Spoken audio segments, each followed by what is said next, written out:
दोस्तों एक interesting development है। एक तो इंडिया ने जो कैरेबियन नेशंस हैं उनको एड ऑफर की है। हज़ार बंदा जो है इस खित्ते से 15 ममालिक से उठेगा, उनको इंडिया टिकट्स देगा जहाज़ की, उनको महीने का स्टाइपेंड देगा, उनको यूनिवर्सिटियों में एडमिशन देगा, उनको इंगेज करेगा और वो 2 साल की डिग्री है, साल की डिग्री है, 4 साल की डिग्री है, करने के बाद उनको वापस जाने का टिकट देगा। इसी से आप अंदाज़ा लगा लें कि इंडिया अब कितने बड़े पैमाने पे अपनी सॉफ्ट पावर पे काम कर रहा है। जब भी उन्हें कोई अवार्ड मिलता है वो कहते हैं ये मेरा ऑनर नहीं है, ये 140 करोड़ भारतीयों का ऑनर है। और वाकई उनके बात में ये दम भी है। इंडिया जहाँ कहीं जाता है लोग झुक के मिलते हैं, इतना वार्मली वेलकम करते हैं, इंपॉर्टेंस देते हैं। और ये दौरा सिर्फ चाय का नहीं है, बहुत से कॉन्ट्रैक्ट भी साइन हो गए। जब कहीं वो जाते हैं इंडिया के लिए कोई तोहफा लेके आते हैं। तीसरी जिसे कहते हैं ना कि एड किस सिलसिले में दे रहे हैं इंडिया उनको। पहली तो बात यह है कि हेल्थ, एनर्जी, एग्रीकल्चर। वो कहते हैं कि हम इन चीज़ों में आपकी मदद करेंगे। नमस्कार दोस्तों, जय हिंद। वीडियो शुरू करने से पहले अगर आपने हमारे चैनल को सब्सक्राइब नहीं किया है तो आप सबसे अनुरोध है, प्लीज़ हमारे चैनल को सब्सक्राइब करें और हमारे वीडियो को लाइक करें। आइए हम पूरी वीडियो देखते हैं। दोस्तों एक इंटरेस्टिंग डेवलपमेंट है। एक तो इंडिया ने जो कैरेबियन नेशंस हैं उनको एड ऑफर की है। ये बहुत बड़ी बात है कि Indian prime minister Narendra Modi जो है वो एक तो उन्होंने कहा है कि हम आपके साथ टेक्नोलॉजी शेयर करेंगे, हम आपके साथ सीवीड इन्वेस्टेशन जो कैरेबियन नेशंस के चैलेंजेस हैं उनको डील करने में मदद करेंगे। कि 50 साल बाद नरेंद्र मोदी इस इलाके में पहुंचे हैं। गयाना जो है ये साउथ अमेरिकन नेशन बड़ी इंपॉर्टेंट है इस सेंस में कि यहाँ पे एक बड़ी तादाद में इंडियन ओरिजिन के लोग जो हैं, वो कहा जाता है कि ऑलमोस्ट 40% लोग जो हैं वो रहते हैं।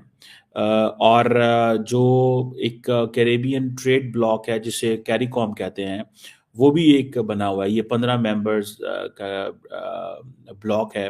और मोदी जो है तमाम खित्ते के ममालिक के जो लीडरशिप है उनसे मुलाकात उन्होंने की है। He met each one of that. और ये इंटरेस्टिंग इस सेंस में है कि एक तो ये सेकंड कैरिकॉम इंडिया समिट है। और दूसरी बात यह है कि इंडियन लीडरशिप ने, इंडियन वज़ीर आज़म ने तमाम ममालिक के लीडरशिप से मुलाकात की है वहाँ पे।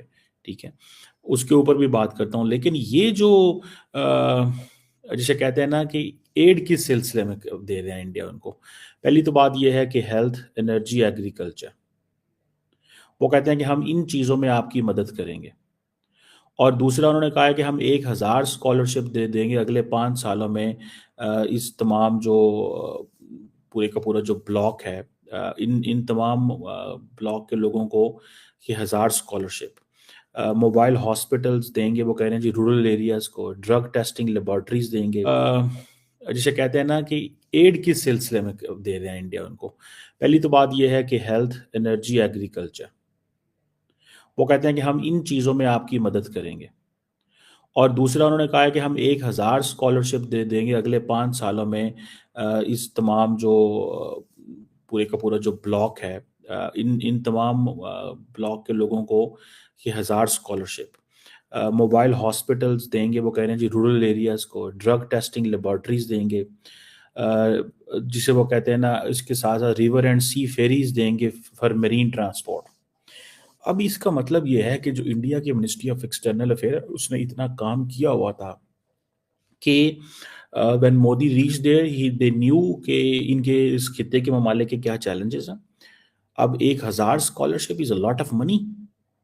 मुझे ये बताएं कि 1000 बंदा जो है इस खित्ते से 15 ममालिक से उठेगा, उनको इंडिया टिकट्स देगा जहाज़ की, उनको महीने का स्टाइपेंड देगा, उनको यूनिवर्सिटियों में एडमिशन देगा, उनको इंगेज करेगा और वो 2 साल की डिग्री है, साल की डिग्री है, 4 साल की डिग्री है, करने के बाद उनको वापस जाने का टिकट देगा। इसी से आप अंदाज़ा लगा लें कि इंडिया अब कितने बड़े पैमाने पे अपनी सॉफ्ट पावर पे काम कर रहा है। यही काम चाइना भी बाय द वे कर रहा है। वो भी बड़ी तादाद में अंधाधुंध स्कॉलरशिप्स दे रहे हैं।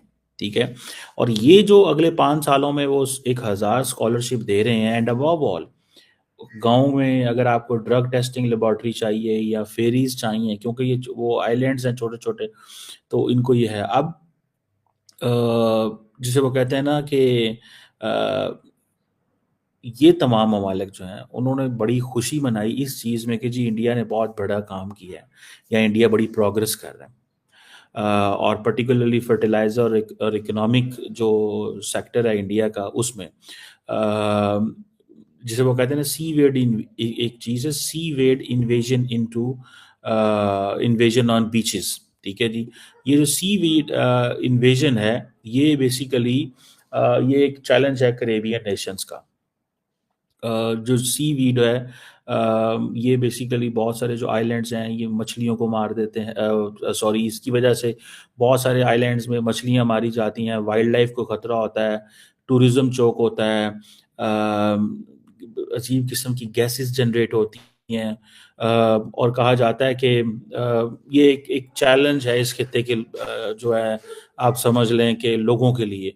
सो वो उसके ऊपर वो कह रहे हैं हम आपके साथ मिलके काम करेंगे। So it means India is going to help them technically, क्योंकि उनके टूरिज्म को रिवाइव करना चाहता है। बिकॉज ये जो इलाका है, ये जो कैरेबियन नेशंस हैं, they are dependent on tourism, तो इनके लिए ये बहुत बड़ा प्रॉब्लम है। फॉर एग्जांपल अब मुझे सिर्फ इस चीज़ से अंदाज़ा लगा लें कि मोदी साहब जो है वो ये कह रहे हैं कि हम आपको जिसे कहते हैं कि अगर स्कॉलरशिप देते हैं या आपकी मदद करते हैं तो किस पैमाने पे चीज़ें जो हैं वो हो सकती हैं। अब आगे आ जाएं आप, जो ट्रेड है इंडिया और गयाना और बाकी ममालिक के दरमियान, उसमें वो कह रहे हैं कि हम आपको लाइन ऑफ क्रेडिट देंगे। आप अच्छा, गयाना की या बाकी ममालिक की ट्रेड बढ़ाने के लिए आपको लाइन ऑफ क्रेडिट देंगे फॉर एग्ज़ाम्पल, ताकि आप इस काबिल हों कि आप हमसे चीज़ें खरीद सकें। तीसरी टर्म आप इंडिया की क्या समझते हैं, जिस तरह वो अब दुनिया की जो है 5th लार्जेस्ट इकोनॉमी में, क्या तीसरी बन जाएगी वो? क्योंकि मोदी साहब अपनी ये तीसरी बारी में बहुत स्पीडीली काम करेंगे।